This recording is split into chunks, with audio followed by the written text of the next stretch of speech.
Good morning.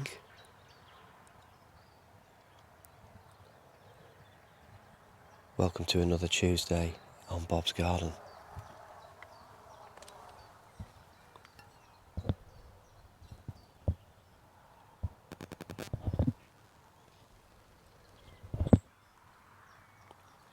Brilliant weather.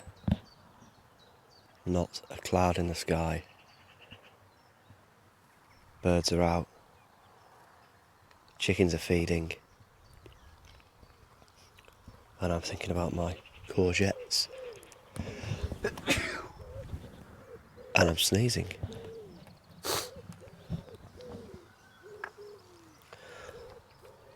I've had a bit of a cold for about 4 weeks. Just can't shift it. That's why I sound slightly differently. Thank you for asking. I am absolutely fine other than having a cold that I can't shift. Maybe it's hay fever. Who knows? Anyway, this is not about my ailments. This morning I'm thinking courgettes. I very proudly planted out a row of, let me see how many, 1, 2, 3, 4, 5, 6, 7, 8 courgette plants last week into the raised beds, and I've been watching them as they grow stronger and bigger. And then on Friday I was watching Monty Don on Gardener's World, and he planted out in his raised beds just 2 plants. Apparently courgettes need at least a metre square surrounding them. Oh my god, so I'm going to have to readjust those courgette plants, I think, which is fine because I've still got things to replace them with in the greenhouse. So today I will be planting out some of my beetroot. I will be, I don't know what to do, probably finding a spot for some other courgette plants that I'm going to have to take out, but they will be getting readjusted. So I'll be opening up another bed and sticking probably 3 courgette plants in it, maybe 4, and then that will be my courgette bed. The thing is, made that mistake again of just sort of growing lots of different things. I'm not really that mad about courgettes, and I'm going to have absolutely loads of them. So yet again, a bit of preparation would probably have been smart here. But you live and learn, it's all good fun.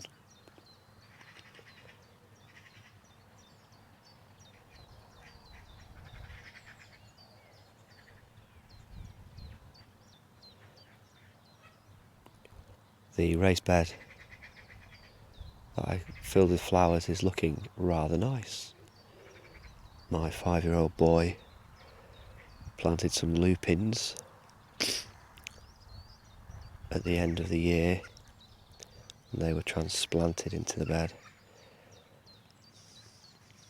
6 weeks ago, and they have all flowered and they look tremendous. Also in that bed are sunflowers, which are getting taller and taller by the day, particularly over this weekend, which has been glorious. Gloriously sunny anyway. Bit of rain overnight, sunny in the day.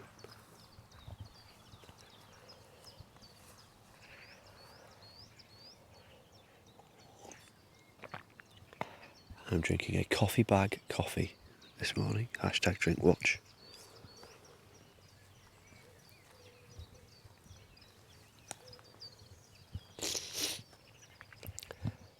I'm looking at my row now, having moved away a little bit from the raised beds.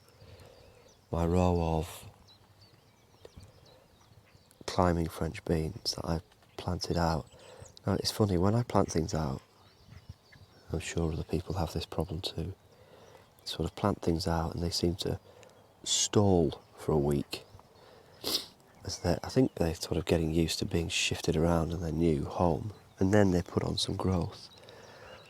But in that week of stalling, I've lost 3 of the plants, and at least 1, 2, 3 other plants are showing signs of being eaten by pests with big holes in their leaves, and I'm not sure what to do about that. Should I get out the insecticide? Should they be somehow covered up? Don't know how you're supposed to cover climbers up without making a big frame. But I would like the beans to grow. So maybe I'll just do some Googling on that one.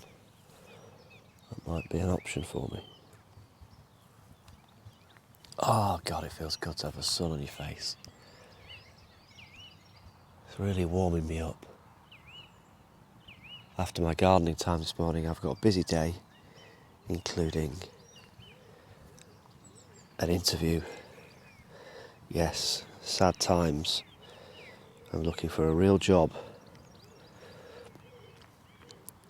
And yeah, so this is a lovely place to come just before all the madness of the day starts.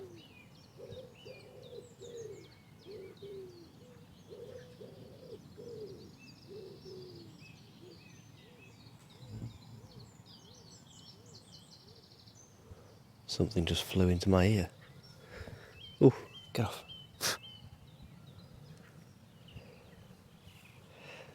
I don't know what it was, but it had quite big wings. It was a fly sort of thing. Looked a little bit like a baby daddy long legs.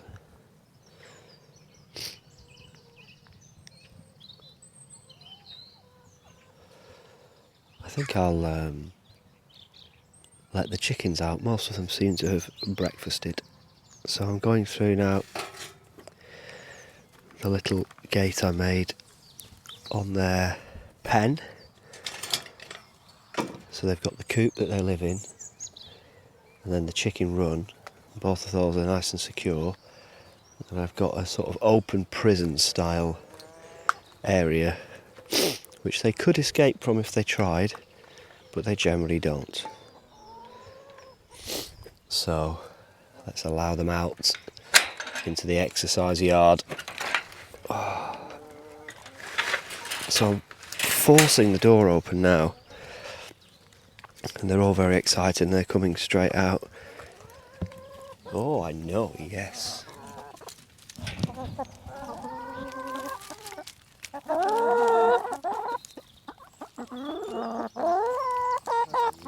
Chatter this morning.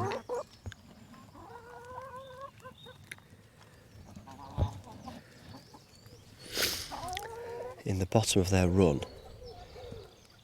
you may remember last year I bought quite a lot, about 300 quid's worth in fact, of wood chip to spread across the, how many square metres is it? 3 by 12, 36 square metres of, did you see that maths I did there? I'm like Carol Vorderman. There's a reference for the younger listeners. I spread it out all over the bottom of their run because it gets very muddy in there. But it does get in the way of the door, so I'm going to have to put a step in or something to... Because every time I go in at the moment, I'm kicking it all out of the way. Ah, they're very happy now. They do like to scratch about. You can see their whole demeanour change. Oh, there's one doing a poo on the path. Thank you very much. Their whole demeanour changes when they come out and they get to peck in the grass. It's very, very pleasing. I could, I think, quite easily go from 12 to 12,000 hens, and I think I'd still get the same amount of pleasure out of them. Seeing them cluck about and get on with each other. It's very good. It's a really, really clear team. They're a team. They all know what they're all doing. They all know who the top hen is. They're all happy with that. And they all just get on with it. It's ideal in many respects. Hashtag hen life. There we go, that's a new one to get trending.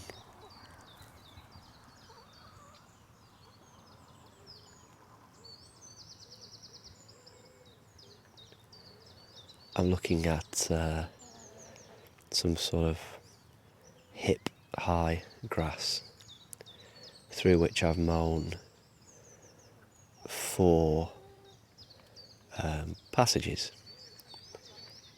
So there are 1, 2, 3, 4, 5 rows of like quite tall grass, and they really love exploring the channels that I've cut through the grass. So it's very nice to see them, putting themselves about. Very, very nice creatures, hens, and very, very relaxing. I can feel my blood pressure lowering every time I come to see them.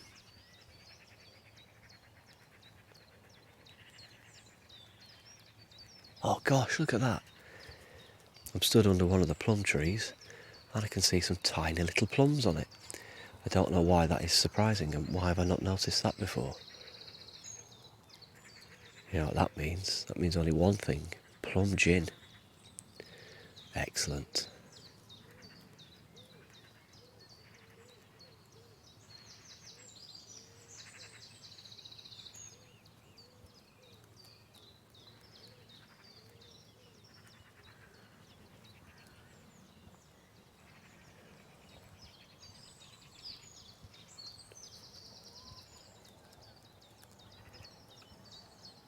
Until next time.